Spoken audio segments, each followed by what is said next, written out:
বেশ কয়েকদিন ধরে চিন্তা ভাবনা করতেছি বাড়িতে কিছু মেম্বার বাড়াবো। এখন তোমরা আবার ভুলেও ভাইবো না আমি বিয়ে করব। বিয়ে করা ছাড়াও বাড়ির মেম্বার বাড়ানো যায়। আজকে চলে গেছিলাম ভাটিয়াপাড়া বাজারে কিছু কবুতর কেনার জন্য, আর কবুতর কেনার পাশাপাশি এটা কি কিনে আনলাম যদি তোমরা জানতে চাও তাহলে দেখতে হবে পুরো ভিডিওটা।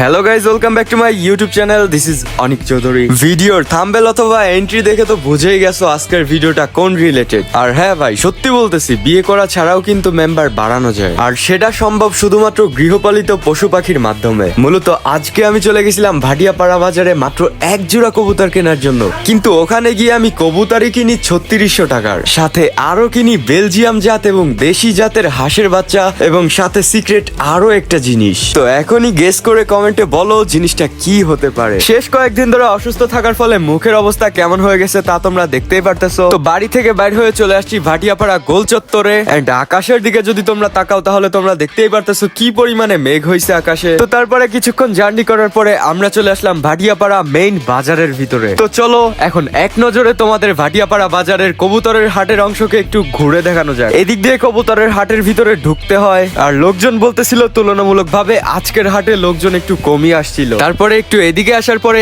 আনকমন রঙের এক জোড়া কবুতর দেখতে পারি, যেই কবুতর জোড়ার নাম ছিল সুইটি কবুতর। কবুতরগুলোর কালার এতটাই ভালো লাগছিল যে পরে আমরা এগুলো কনফার্ম করে ফেলি। আর তোমরা হয়তো জেনে অবাক হওয়া, এই কবুতর জোড়ার দাম পড়ছে মাত্র 750 টাকা। এক জোড়া কবুতর কেনা শেষ, এখনো আমাদের অনেক কবুতর কেনা লাগবে। দেন আমাদের চাহিদা অনুযায়ী এইখানে এক জোড়া কবুতর পাই, যেই কবুতর জোড়ার নাম ছিল রেসার কবুতর। কবুতরগুলোর বয়স ছিল 1 মাস 10 দিন এবং কবুতরগুলোর পায়ে ট্যাগ করা ছিল। আমাদের কাছে কবুতর জোড়ার দাম চাওয়া হয়েছিল 1500 টাকা, যেটা আমরা কনফার্ম করে ফেলি 1200 টাকা। দেন একটু ঘোরাঘুরি করার পরে আমরা দেখতে পারি লাল রঙের এক জোড়া গিরিবাজ কবুতর, যেই কবুতরগুলোর দাম চাওয়া হয় আমাদের কাছে 1600 টাকা। আমরা মার্কেটিং করে কবুতর জোড়ার দাম 700 টাকা পর্যন্ত বলেছি, কিন্তু উনি আমাদের এই কবুতরগুলো দেয় নাই। তারপরে আমরা এখানে এসে অনেকগুলা কবুতর দেখতে পারি, যার ভিতর থেকে আমার তো অন্তত একটাও কবুতর পছন্দ হচ্ছিল না। দেন ওনাকে আমরা বলি খুব তাড়াতাড়ি ডিম বাচ্চা দিবে এমন কোন কবুতর থাকলে যেন আমাদের দেখায়। তো তারপরে উনি আমাদের 2 জোড়া কবুতর দেখায়, যেগুলো আমরা কনফার্ম করে ফেলি। এন্ড মজার বিষয় হচ্ছে উনি গ্যারান্টি দিয়ে দিছিল 2 সপ্তাহের ভিতরে কবুতরগুলো ডিম পারবে। আর ভাই সত্যি সত্যি কবুতরগুলো কিন্তু ডিম পারছে। এখন আমি যখন বসে বসে ভিডিওটা এডিট করতেছি, তার থেকে 15 থেকে 20 দিন আগে আমি ভিডিওটা শুট করছিলাম। এন্ড কবুতরগুলোর ডিমের বয়সও এখন হবে 5 থেকে 6 দিন। তো তারপরে আমি বাজার থেকে কবুতরের জন্য কিছু খাবারও নিয়ে নেই। অতিরিক্ত গরম পড়ার কারণে কবুতরগুলোকে একটু খোলামেলা ভাবে ক্যারি করা দরকার, তার জন্য আমরা একটা ঝুড়ি কিনে নেই। তারপরে ঝুড়ির ভিতরে ওই কবুতরগুলোকে ঢুকিয়ে দেই। আমাদের বাড়িতে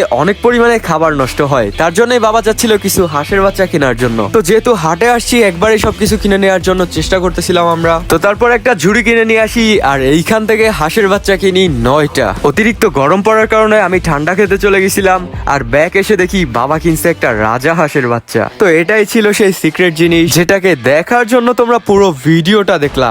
এন্ড এই রাজা হাঁসের বাচ্চাটার দাম পড়েছিল মাত্র 550 টাকা। অনেকেই দেখে বলতেছিল খুব সস্তায় কেনা হয়েছে। তো গাইজ, আজকের ভিডিওটা এই পর্যন্তই। তোমাদের কাছে ভিডিওটা কেমন লাগলো অবশ্যই বলবা, আর ফলো দিয়ে রাখো নেক্সট ভিডিও দেখার জন্য।